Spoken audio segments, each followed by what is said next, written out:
Hello. I wanted to teach a class today on the full torso wrap for self-tying, and I have my rock, and you'll need one too. Or you'll need something very heavy and rock-like, preferably a big rock. And that's going to come in later. But you're going to need it, and you're going to need 4 pieces of 8-meter rope, or just rope as I call it. If it's not shorties, it's just rope. So there's 2 ways to do this tie. You could do it the easy way and just hold the rope in your hands, or you could do a couple of one-handed Somerville bowlines to capture the wrists and initiate the tie like that. We'll go ahead and attempt that real quick at the bowlines, but I'll probably show both ways, or if I flub it, then we'll just do that. So, one-handed bowlines. You make your 3-lane highway. And these are great because they really, really reveal the structure of the bowline. So all you do is you take your working end, and you want to make sure you're flush, but you're not too tight because you will have to go underneath this whole thing, as we know. The problem I insist with Somerville bowlines is that you have too many fingers to do them, and that's too many cooks in the kitchen. So we're going to reduce the amount of cooks, and we're going to bend the rope around, and we're just going to get that big, ugly bite out of the way. That's way too big. That should be punished. And then we take the working end and we trap it. And so there's the little intersection right there. This is your peaker. Remember, you got a poker and a peaker. And this is your poker, because that's where the rope's going to poke through. And that's your peaker. Wait, no, is that the poker? No, this is the poker, that's the peaker. I can't remember. Anyway, so this is the peaker because you're looking at it. So you can take this, your bite, and you're going to poke it through the poker, and you're going to pull it out the peaker. So anyway, you set again, here's your bowline. That's the whole structure right there. And all you're doing, and you only need to grab one part of your bite, and you're going to poke it under the whole thing. And you see how I'm holding the peaker with this other finger? I don't know if you can see that very well or not. And you're going to push the poker piece, or you're going to push it through the poker. Did we miss the peaker? We missed the peaker. It's okay. We'll do it while we're done. Okay, so back where we just were, and go around the whole thing. We closed it up, so we need to open the peaker up a little bit. There it is. And then you poke, this is the bite, just one strand, pokes through. And see, there's the peaker, and it's peeking through. So we're gonna snag it, just that one part of the bite, and here it is. And that's the bowline right there. And all you've got to do from here is walk it closed. So you take your working end while holding this taut, like you would with your other hand if you were using 2 hands. You'd hold this with one hand and you would pull it close with the other. Yeah. So anyway, you don't have to do that for this, but I think it's rad. So and before I do the other one, a really quick side note. This is a form of bondage that you may get a little surprised with about how severe it is. So you may need a cutting tool or something like that on you. Of course, never tie without your scissors. Got your scissors. So we're probably going to do this tie. We're going to flop over here on the thing. But I also have the seatbelt cutter by KinkTankLabs.com, and I'm going to use this on my leg. In case it's just, I prefer to have something on me, mostly for self-suspension, but for tying in general, and also like if I'm, topping somebody else, this can be a really good thing to have like on your body at all times. And it's, pretty body safe as far as like sliding under, somebody and then hooking the rope. So anyway, I'm going to have this on me just in case, and I have my scissors just in case. Because this is the kind of thing, especially depending if you're going to play while you're doing it, it's kind of restrictive. And if you do it the right way, potentially the wrong way, you might get stuck. I don't know. So have some way to get yourself out. you know. So anyway, we are going to do the other bowline.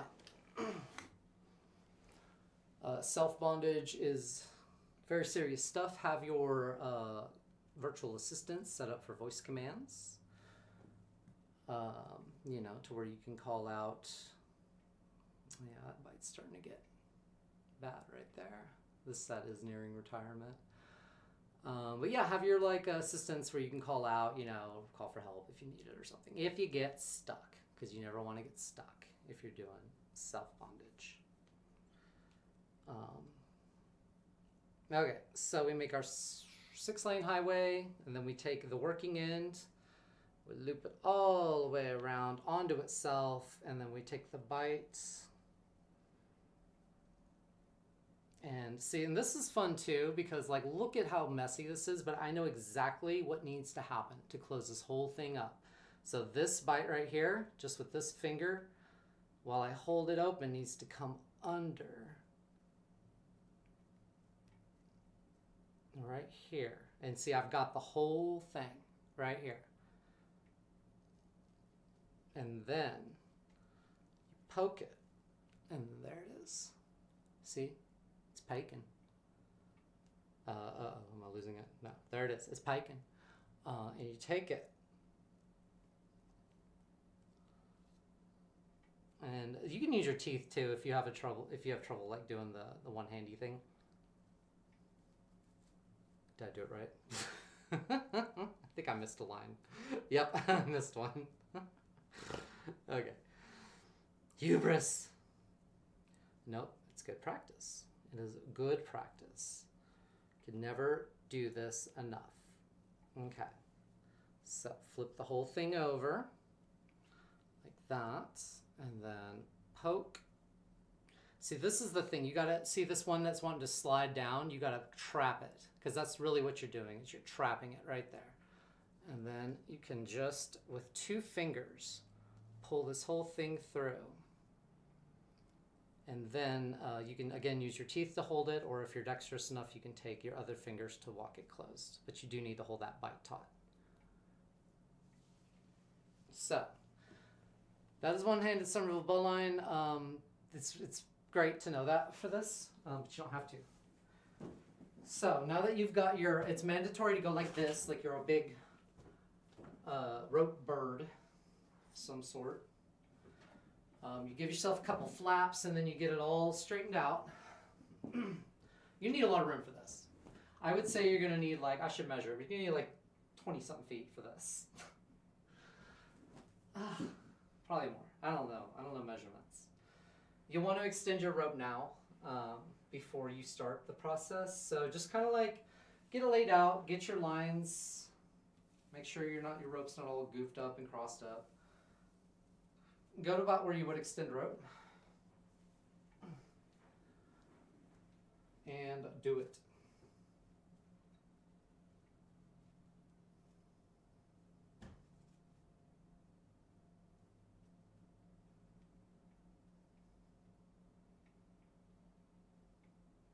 Okay, there's one. And it's a good idea to keep all this as straight out as you can. Try not to get your rope, let it get all mixed up.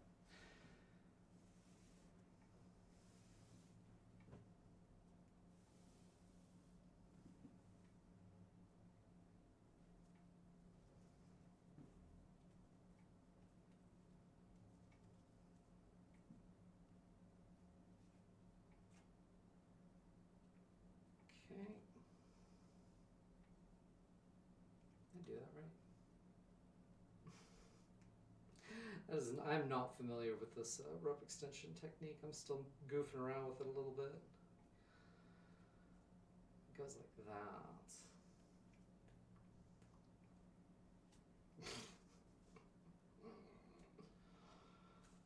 Guys, Linzy19, she's the best. Why is it not working? Okay, whatever. I'm gonna do it a different way. I don't care. Okay, anyway, we got our rope extension, we got our things in place. So now we have effectively 2 16-meter pieces of rope. So the next move is the closet door. Or just like a door. Doesn't have to be a closet door. But it does need to be a door. You're going to get your 2 rope ends, and you come over to this door, and you're going to bend the rope ends like this. Major contribution by Ilsmore here. Very illish suggestion of her to do this. So you do this, and then you put them in the door. And you probably want to put one a little bit higher than the other one. But you're going to close them in this door. I swear to you. Okay, I'm going to do like this. And then, remember Rock? This is where Rock comes in. Rock's going to hold that thing closed for us while we do amazing art together. Okay. So, it's going to be really hard to show. Let's see if I can get y'all to come out with me while I at least show how it begins. Because y'all need to see how it begins. I don't want to just like start walking into the room here. I should have had wireless things set up. Okay. Yeah, that should be about good. As I just straight up exit. Oh God. It's okay, I can fake it out. I can just show y'all. So. Looks like one of these ropes is a little not as well tensioned as the other. Let me correct this really quick.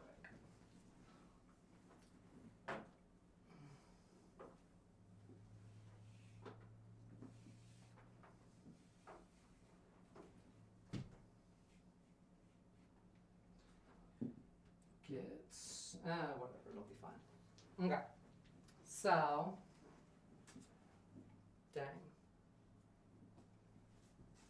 We'll step on it to simulate what it's going to look like. So when I'm out in the hallway, it's going to be taut. They're both going to be taut.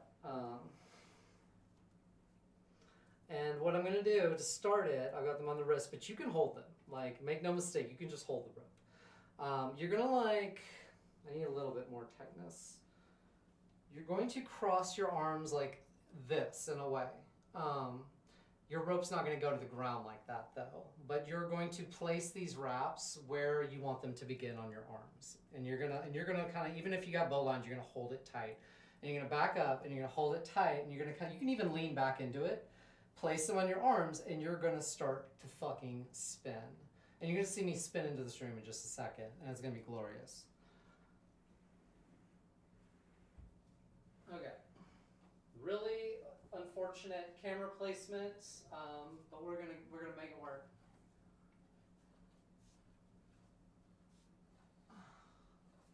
One of these is definitely longer than the other, but that's okay.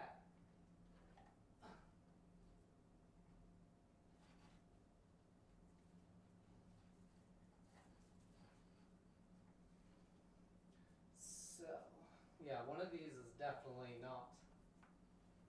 Okay, it's fine. So, as you're going, you're keeping it tight to your body, and every step you take is very measured, and you are watching where the rope is going on your body, and you're filling in gaps, and you're watching the tension. You can definitely wrap a radial too tight if you are not careful. And see, now they're bunching up a little bit, and that's not good. So you might want to back up and keep them separated as best you can. There. And see, I'm really leaning back right now. Like, I'm actually taking like load. So I'm doing this tight. And that's part of the gloriousness of it, is you can really control how tight you want it to be.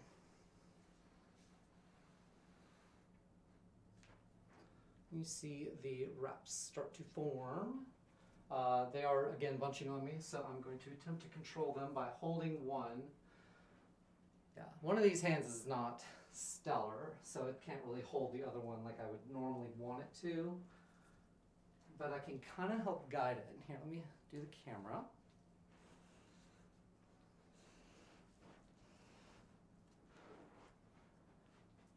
So, I've got one held right here to help kind of guide it and keep it separated from the other. Oh, I lost it. There it is. Getting a lot of compression at this point. They have crossed. The ropes have crossed. That's not good. But we can work around that. And finally, when you get to the door, this is where you're going to grab whatever you have left.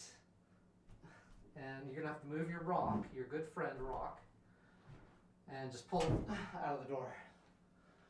And then, depending on what you've got left and where you started from and how much like hand mobility you have, I don't really have much.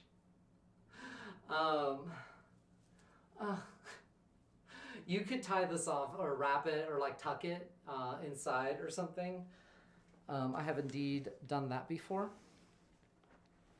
Let's see if I can lower the camera some, but essentially that is it. And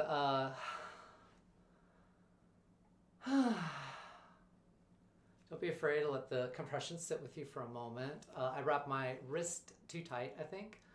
I think it's a little too pinned to me. And honestly, this may be even better without bowlines, depending on if you have a bulky thing pressing into you right now. But yeah, I'm pretty much just holding it. You kind of have to hold it right now. Otherwise, I'd probably try to pull. I've done it before where I just like took the whole thing and just kind of like tucked it down. Kind of like this. And then I was just like, just sit there like you're in a thunder jacket. Watch some Expanse or something, you got to get through season 1, you just got to get through that first one.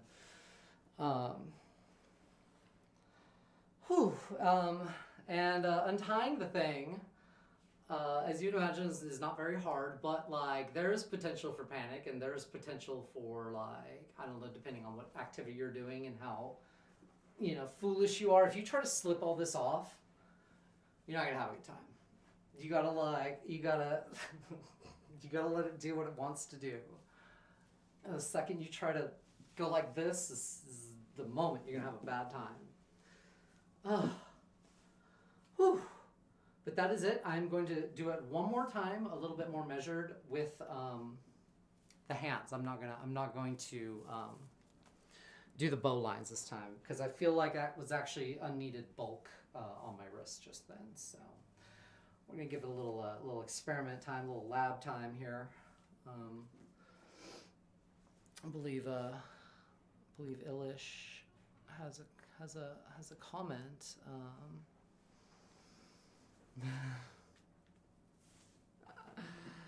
She's not talking to me. She's talking to Wally. Okay. Oh God. See, I told you you're gonna have a bad time.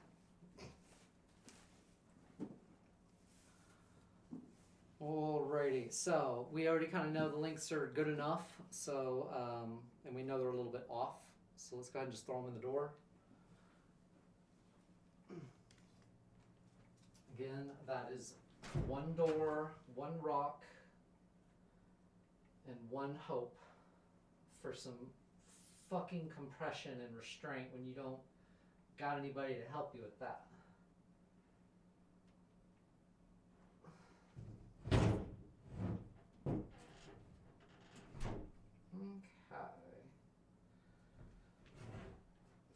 Rope goes in the door, followed out. Try to keep these from crossing like I did not do the last time. I wonder, can we get more of me? No, probably not.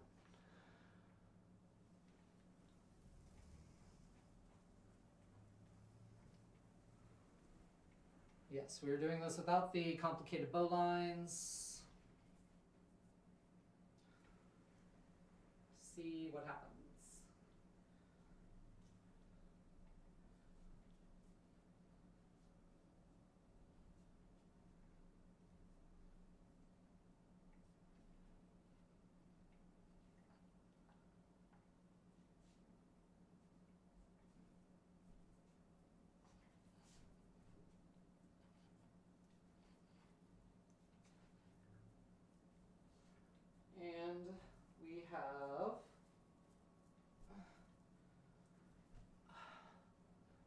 glorious spin.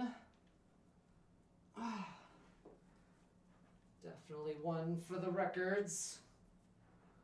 I honestly find holding them to be kind of a pain in the ass. Maybe making like little like handles or something as opposed to just like holding on the bites might be better. Hold on, let me move the camera.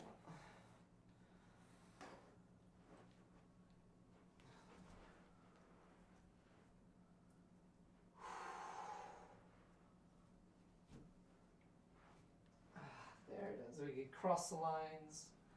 Never cross the lines or whatever. Oh, great compression.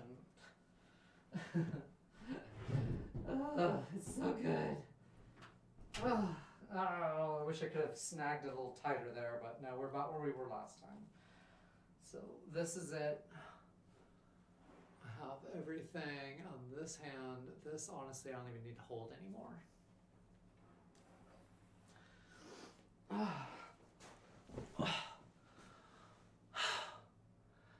Ta-da! And that's it. That's about as complicated as it gets.